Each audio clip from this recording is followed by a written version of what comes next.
Rags to riches. Contemporary artists who uses indigenous materials or inspirations for their art. Artists can be inspired by many factors. Their work is dedicated by the combination of these and elements that most of the time, even if the subject is the same, the output varies from one another. One of the strongest factors that influence the work of artists is their environment. The way they were raised and the experiences they had with the society they grew up in would be a rich source of subjects and inspirations they could draw their own for. There are some artists who do not only use their environments as inspiration, but also their culture and heritage. These artists use familiar materials and media and connect to them and their country. Their works result in arts that are both a representation of them and of their country.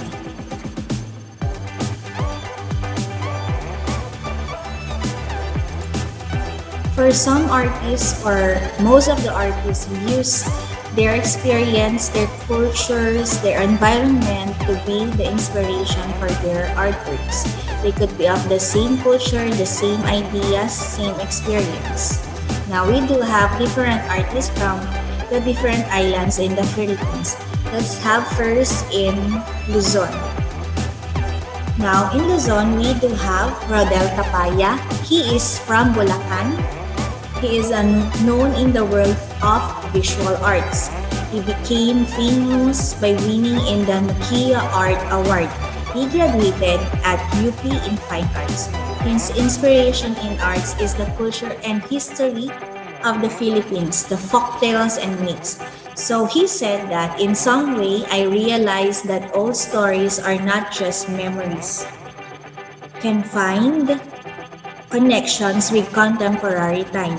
It's like the myths are poetic narrations of the present. Sometimes the present events are so hard to grasp that they could be mistaken as a myth, a folktale, just to enable people to go, said he said.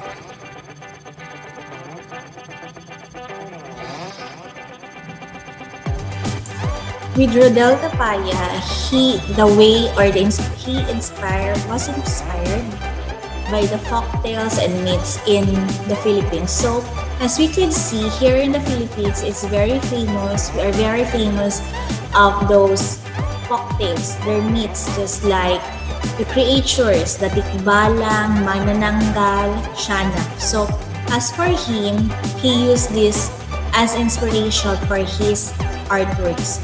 So he says that there is a meaning behind those folktales, behind those myths, behind those creatures. Just like one of his artworks is about the monsters, wherein on the contemporary arts he says that monsters are the wickedness, the weak on our society. Now let's go. He also says that he meticulously pieces together numerous pictorial fragments, fusing the otherworldly with the real in a visual grappling with contemporary politics, social and environmental issues. The Promised Land, the moon, the sun, the stars. The Promise is one of his artwork. Tapaya reimagines a creation myth from the Moro Isoland tribe in Mindanao. A great winged creature, the Buwan, whose face is divided by a crescent, stares out at us, her red feathered form perched against the black of the night sky. A ferocious warrior, the Araw, holding his calice or the sword, aloft, is shrouded in the red and orange of a burning flame. He appears to send a flickering and crackling heat in all directions, while the stark white face of Luman, or the indigenous people figure, dressed in the traditional textiles of the Bagobo tribe, bleeds profusely, spilling a dark red blood across the scene below. So as you could see, every artwork, or I mean is every stroke, every picture, every images on his artwork has its meaning. There is a meaning behind the buwan, the araw, the sword, and every color of his artworks. He compare it, and on the contemporary times we're in, he compared it to the society, the politics, what is happening right now. Let's have the next one. We do have Dexter See. Dexter See, being a Filipino-Chinese, shows in his works as personal, self-deprecating, and honest. His works show a diverse and sometimes contradicting cultural heritage. According to him, art is equivalent to research. Every art has its story and history. One of his art show is we call the identity crisis. So, on his artwork, he uses this loopholes, just like a DNA sample. If you know a DNA, then this strand, you combine it is intertwined with each other. He said that there is a contradicting cultural heritage. There is a difference and comparison between a Filipino and a Chinese. So for him, as a Filipino-Chinese, he used his knowledge about the culture of the Filipinos and the Chinese and combine it. Also, he also says that why did he entitled his art show as Identity Crisis? Because as far as Filipinos, because of the many culture that we have grasped already, so many foreigners have come to us already. We are being captivated a million times by the different lahi or different cultures. That's why sometimes we have this identity crisis that Dexter See, shows in his art show. Next one is Ronald Jaramillo Hilario. So, Mr. Ronald is an Ilocano artist from San Vicente, Ilocos Sur. His works are showcased through wood-carved scenes and furnitures. The sculptures are not only artifacts but as well as an expressions of a world views and sense of identity. He is the curator for the Pinto Art Museum found in Antipolo City. So Mr. Ronald, as for his artworks, he used scenes. He used woods to engrave his artworks because Mr. Ronald came from the family of wood carvers in San Vicente, Ilocos Sur. So, with his knowledge with these wood carvings, he used this as his masterpiece. He showcased his artworks through wood carving. And this one, he says that he uses these wood carvings to express the worldviews and sense of identity of the Filipinos. We do have also Clifford Eskinosa. Clifford Eskinosa is a Filipino architect, artist, and environmentalist. He believes that functional things can be at the same time beautiful as seen in his furniture. He gets his inspiration from indigenous forms of crafts. He believes that by replicating these indigenous techniques, he also preserves and honors our heritage. He creates artworks from second-hand wood. Loose linen table is one of his works. As you can see on the picture, he used his talent, or he used his profession as an architect as well as an artist and environmentalist, joined into one to represent his artworks through the making of furniture, such as one of his masterpieces is the loose linen table, which represents the three islands in the Philippines, the Luzon, Visayas, and Mindanao. He used these artworks to represent the islands in the Philippines. Also, we do have John Paul Antido. John Paul Antido, he is a contemporary painter. He uses impasto technique where paint is applied so thickly, leaving brush strokes. His paintings showing Filipino heritage in contemporary setting.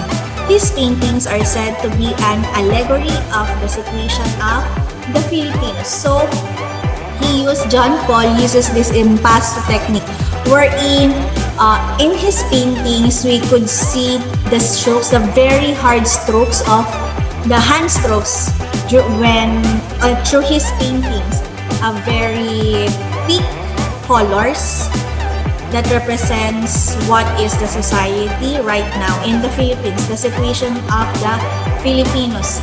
We do have the thick colors, that hand strokes. Also, it showcases the culture of the Filipinos in the contemporary times. We also have Rikkan Bagan. He is a Filipino post-war and contemporary artist who was born in 1981. Rikkan Bagan's work has been offered at auction multiple times with realized prices ranging from $643 to $20,668 depending on the size and medium of the artwork. So since 2019, the record price for this artist at auction is $20,668 for uncut, sold at Salcedo Auctions in 2020. Mga Langgam sa Syudad as one of his artworks. He anonymously photographs people about their everyday lives. He believes that his work is a way to honor the masses. So, where do he get his inspiration? He gets this inspiration on the daily lives of the people around the community. One of his artworks is the Mga Langgam sa Syudad. Mga Langgam sa Syudad referring to the people, to the Filipino people doing their everyday lives. How will he do it? How do he do his works? He photographs them, he takes pictures of them, just like on our PowerPoint we could see plenty of people riding on a bicycle with sidecar, wherein people there are coming from and to all over the city. We do also have Ace Ong. So Ace Ong is known for her colorful and organic forms made of crocheted threads. Her crocheted threads masterpieces are parallel with the talandings. She does not use patterns in her works. So as you can see with Miss Ace Ong, he used in Tagalog is paggaganchilyo. He used threads to form the threads into something without using any pattern. She just crochet until she comes up with a certain pattern, a certain shapes or certain artwork. So before, her artworks are not recognized because some would say that it's too ordinary. But because of her hard work, she have showcased her talents and show that there is something more than just having a crocheted threads. We do also have Alma Quinto. Alma Quinto was born in Ordeneta, Pangasinan.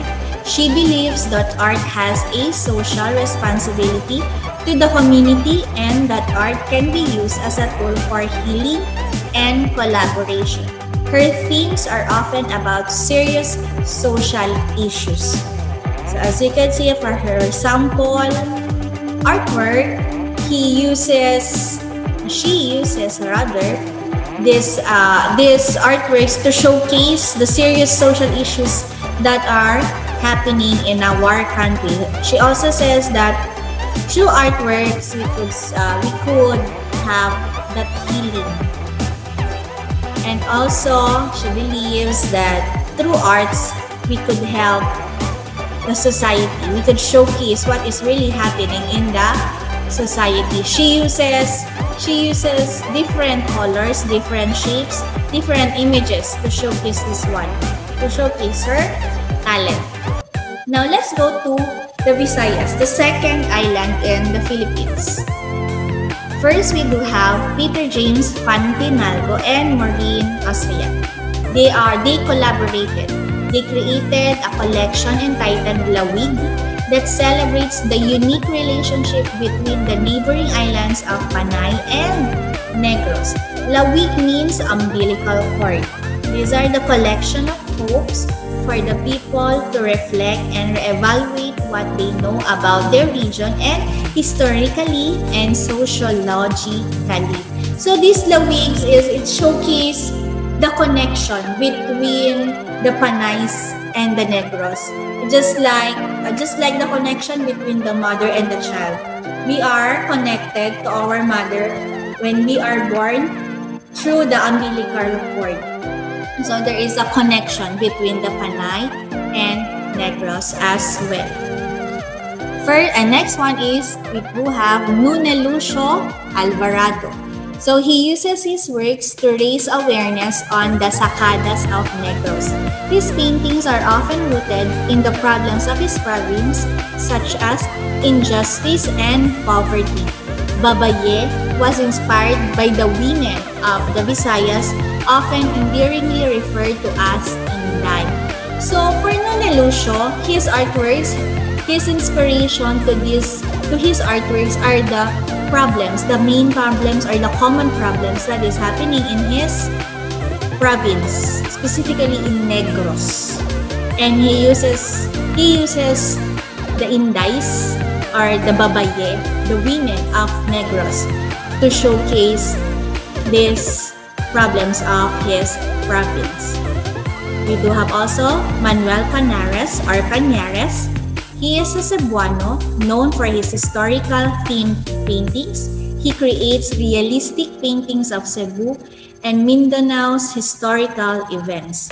His collection entitled Sugbo sa Karaang Panahon features paintings that show the pre-colonial times.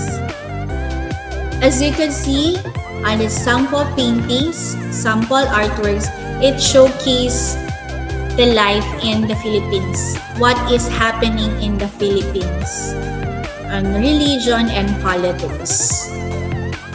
Next one is Martino Abellian. He is also known as Noy Tino.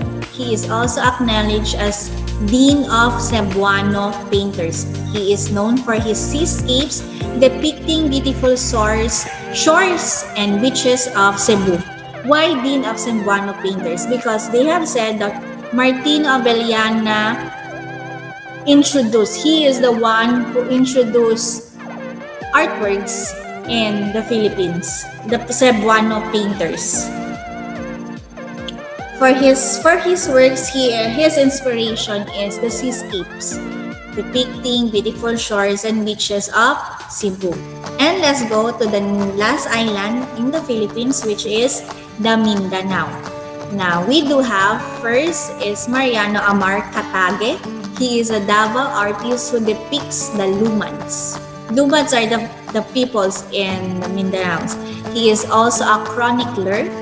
His passion and love for the Lumans of Mindanao have never waned in his art as he continues to raise awareness on the social injustice the natives are experiencing. So, his inspiration for his artworks are the Lumans, his own countrymen or his own men in Mindanao countries. Mindanao Island. Not countries, Mindanao Island, the Lumans, and the way some people treat them unfairly, and the social injustice that they are experiencing. Next one is we do have Ramir Tahasil. He depicts the colorful Muslim vintas through his collection. He entitled the collection The Poetry of the Sea Butterflies. He often uses vibrant and bold colors and applies indigenous Muslim motifs inspired by the okis of the Maranao. So for his artworks as well, he uses his culture as his inspiration. So he uses colorful,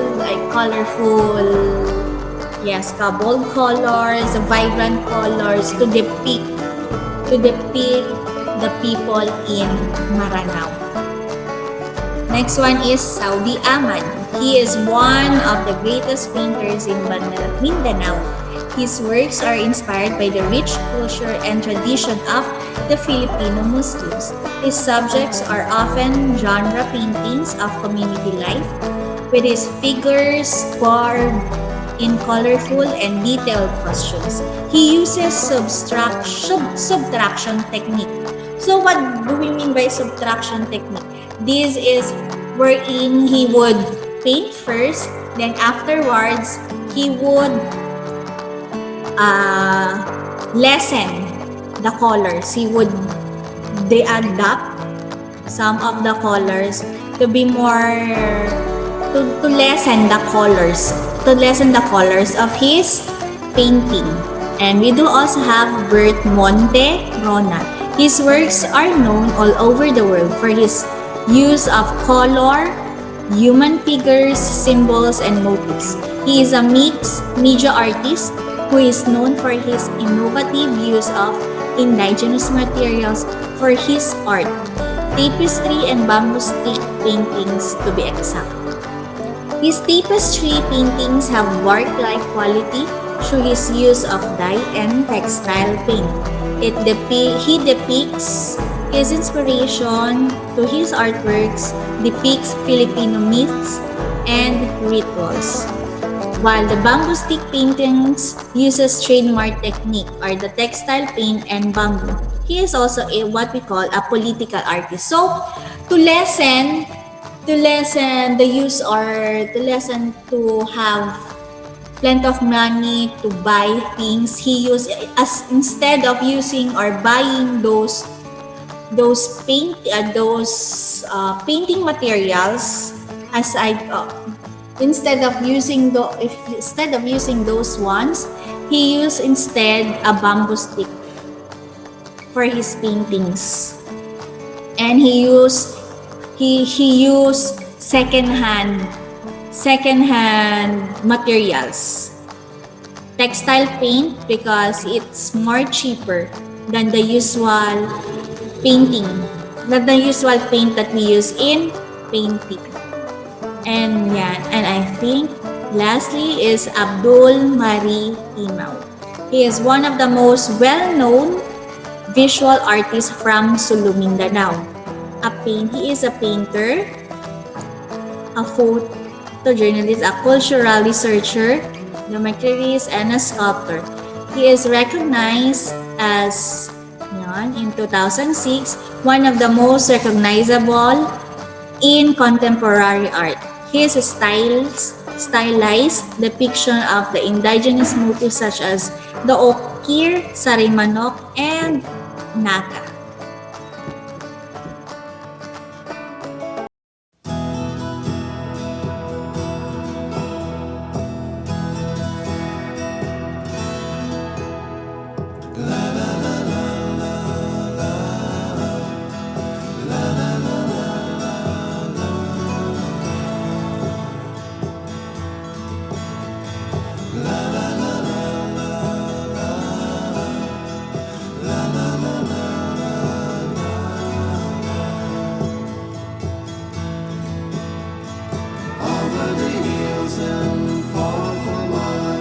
She's waiting for love to be realized.